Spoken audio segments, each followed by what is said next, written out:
முன்னாள் முதலமைச்சர் ஸ்டாலின் அவர்கள், அவர் எனக்கும் அவருக்கும் நல்ல நட்பு இருக்கு. கிட்டத்தட்ட அவர் இயக்கத்தில் அவர் 40-45 ஆண்டு காலம் உழைத்திருக்கின்றார். அதுல எந்த மாற்று கருத்தும் கிடையாது. ஆனால் நீண்ட நாட்களுக்கு பிறகு அவர் இந்த பொறுப்புக்கு, முதலமைச்சர் என்பது ஒரு சாதாரண பொறுப்பு கிடையாது, மிகப்பெரிய ஒரு பதவி. அது தமிழ்நாட்டினுடைய மக்களுடைய தலையெழுத்தை மாற்றுகின்ற ஒரு பொறுப்பு.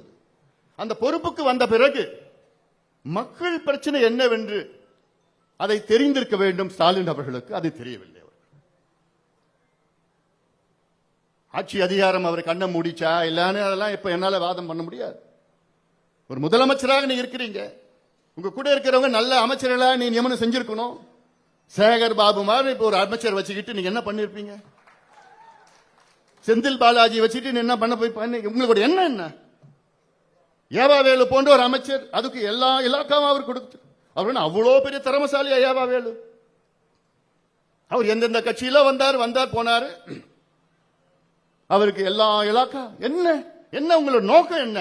காசு, பணம். அதுக்காக தமிழ்நாடு மக்கள் உங்க தேர்வு பண்ணியிருந்தாங்க.